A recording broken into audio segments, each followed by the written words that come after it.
Sa paglipas ng mga panahon, lahat lumilipas, lahat ng bagay nagbabago. Ang dating batang puro laro at parang walang problema, dahil sa ngiti niya sa kanyang mga labi, ngayon ay nararanasan ng harapin ang realidad ng buhay.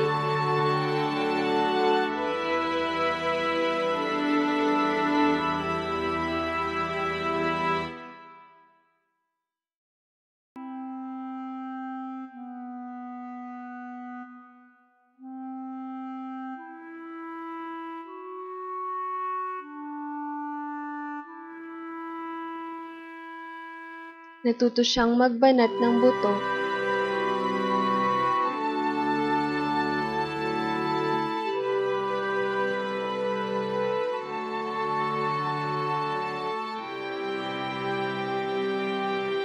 Natuto siyang tumayong mag-isa sa kanyang sariling mga paa. Para sa kanyang pinapangarap na edukasyon.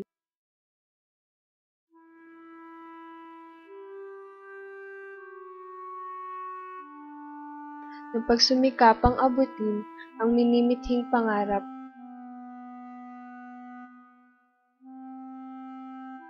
Pinaniniwalaan natin makakapagpabago ng buhay.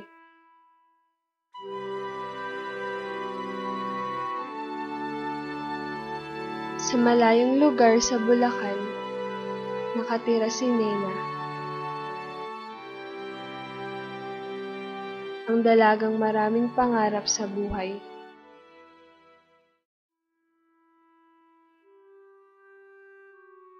Bago siya makarating sa kanyang pupuntahan,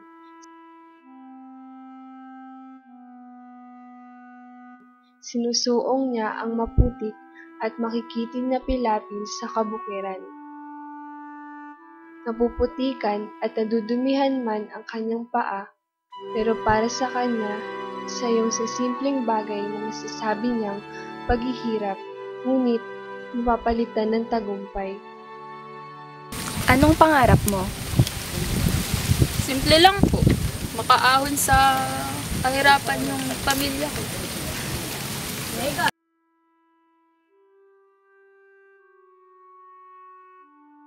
Bago siya pumasok sa paaralan, sinisikap niyang magampanan at matapos ang kanyang trabaho sa bahay na kanyang pinagsisilbihan.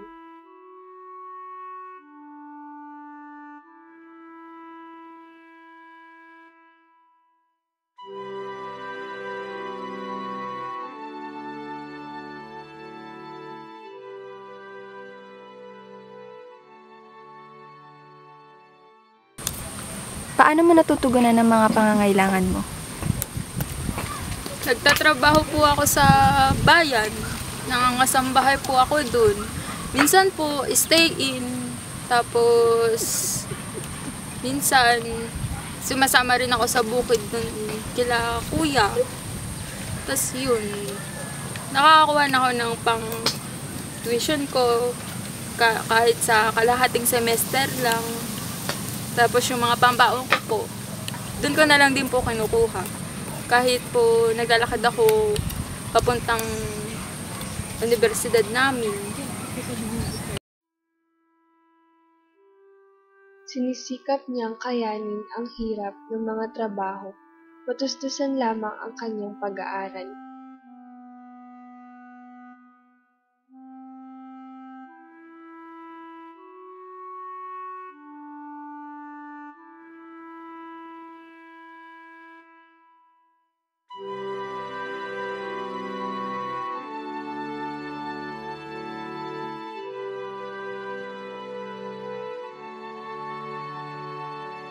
Kahit pagod na siya mula sa paaralan, sinisikap pa din niyang magamit ang kanyang mga oras.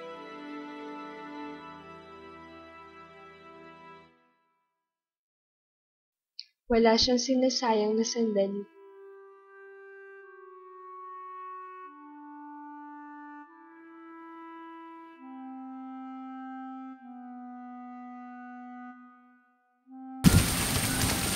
Anong balak mo pagkatapos mo mag-aral? Luluwas po akong Maynila. Tapos makikipagsapalaran doon para mapag-aral ko yung mga kapatid ko. Kasi sayang naman po yung pinag-aralan ko dito sa universidad dito sa probinsya para makatapos ako. Sinisikap niyang kayanin ang hirap ng mga trabaho, matustusan lamang ang kanyang pag-aaral.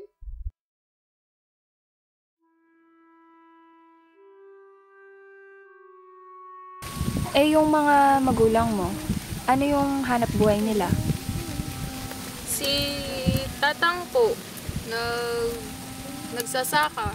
Namomorsyento lang po yung pamilya namin sa yung mga magulang ko sa bukid, malapit dun sa amin. Diyan po sa may kabilang Ibayo. Tapos si nanay naglalabandera doon po sa may bayan, tsaka po doon sa kabilang bayan. Marami po siyang pinapasukan doon. Tapos po, sumasama din po ako minsan kay tatay kapag namumulot minsan sa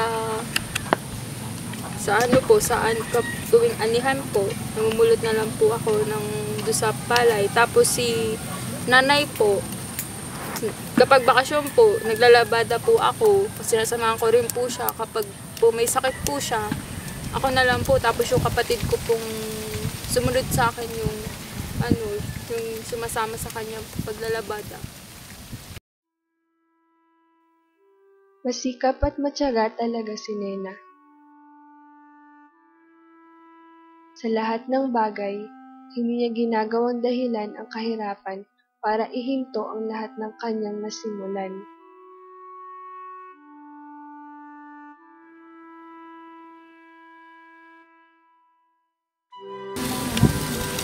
Ikaw lang ba nag-aaral sa inyo?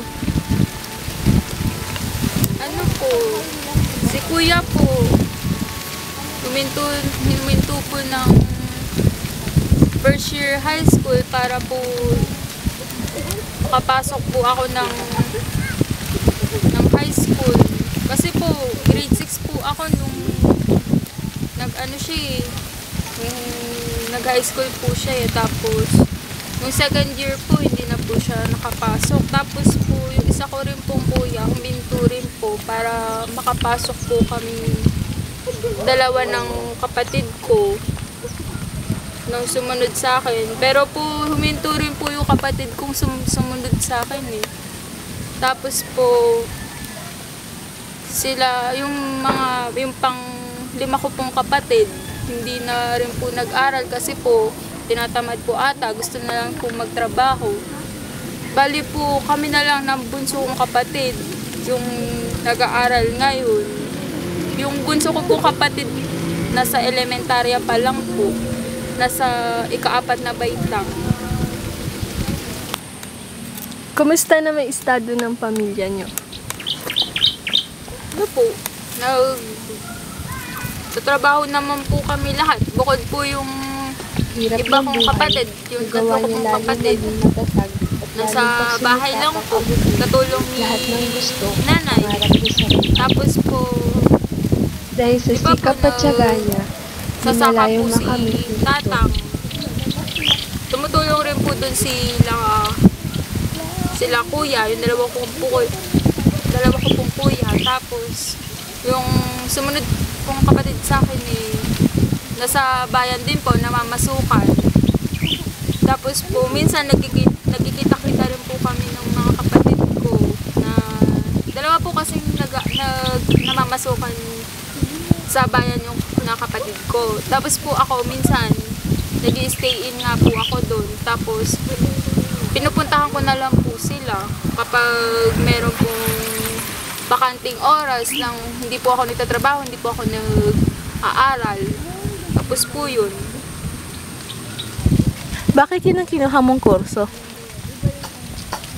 Kasi po, alam ko po, may patutunguhan yung talento ko para makatulong din sa pamumuhay namin. Kasi po, nakakapag part-time din po ako sa mga ibang studio dun sa bayan, dun sa pagpipintura. Tapos po, na-apply ko rin po yung mga natututunan ko dun sa eskwelahan. Tinuturo ako rin po yung iba kong mga kaklase kung paano sa una. Tapos po, para rin ma-develop yung kaalaman ko sa talent ko na to. Kaya fine arts yung kinuha kong kurso. Dahil sa hirap ng buhay, nagawa niya lalong maging matatag at lalong pagsumikap ang abutin lahat ng gusto at pangarap niya sa buhay. Dahil sa sikap at tiyaga niya, di malayong makamit niya ito.